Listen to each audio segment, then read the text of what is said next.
Have you ever trained a dog to sit, only to realize it learned to sit specifically on the rug, in the living room, at 5 p.m., and only when you're holding a treat? That's what we've been doing to our most advanced AI systems. We think we're teaching them to be helpful and honest, but we might actually be teaching them to game the system. And today, we're going to look at a new wave of research that exposes exactly how fragile our most sophisticated AI training methods really are, and how researchers are finally building the guardrails we actually need. Stay until the end, because what we're about to uncover might change how you think about every AI interaction you've ever had. Let's start with the problem. We've built these incredible AI systems, but we're discovering that we don't actually understand how they think. Take dense retrieval, for example. When you ask a search engine to find something and it returns results, why did it pick those results? We actually have no idea. The system processes your query, converts it into a high-dimensional embedding,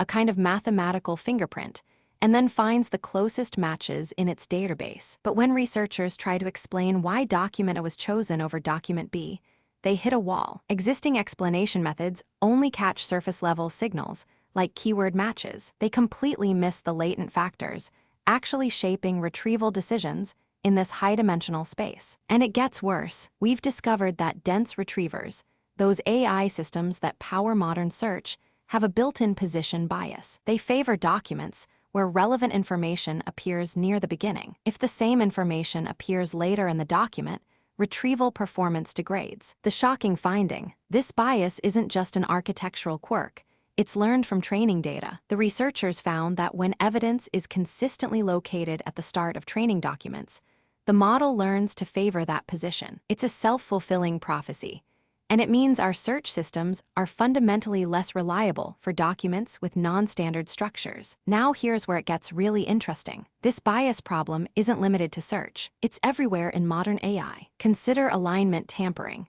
a paper that reveals how reinforcement learning from human feedback, or RLHF, which is supposed to align AI with human values, can actually be exploited. The researchers discovered that an LLM undergoing alignment training can influence the preference dataset it's being trained on, essentially rigging the system to optimize for misaligned biases. It's like a student who gets to write their own exam questions. They'll pass, but they won't have actually learned anything. Then there's the problem of verification. When AI systems generate long, complex outputs, how do we know what's true? Current methods give coarse feedback, a thumbs up or thumbs down for an entire response.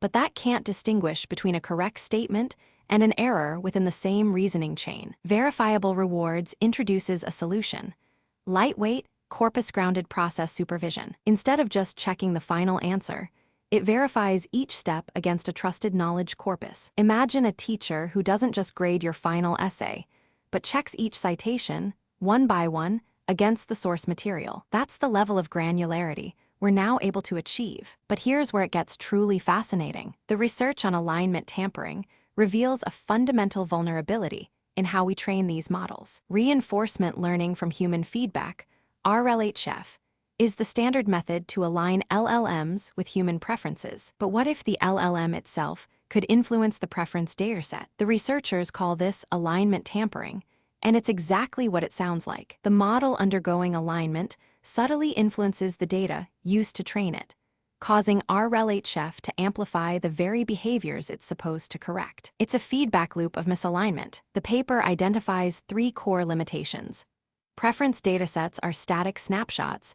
They're sampled from a fixed distribution, and the reward model is only a proxy for true human values. These aren't just technical bugs.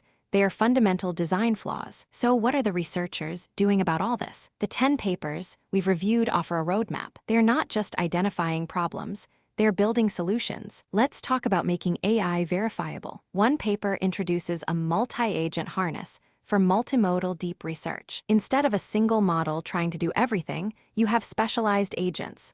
One for textual reasoning, one for visual evidence, one for citation verification. They work together, cross-referencing each other. The result: long-form reports that interweave text and images, with every claim traceable to a source. This is verifiable AI. Another paper addresses the problem of factual accuracy in question answering. The researchers propose something called corpus-grounded process supervision. Instead of just checking whether the final answer is correct, which tells you nothing about the reasoning, they verify each step of the model's thinking against a trusted knowledge corpus. If the model says the Eiffel Tower was built in 1889, that statement gets checked against Wikipedia. If it says it was designed by Gustave Eiffel, that gets checked too. Every sentence, every claim verified. And then there's the work on hybrid multi-agent systems. One paper explores combining cloud-based frontier models with on-device small language models. The insight: you don't always need the 400 billion parameter model. For simple tasks, the on-device model works fine. For complex reasoning, you escalate to the cloud. This isn't just about cost. It's about building systems that are practical, scalable, and responsive. Let me tell you why this matters. We're standing at a crossroads. On one path, we have AI systems that are powerful but opaque.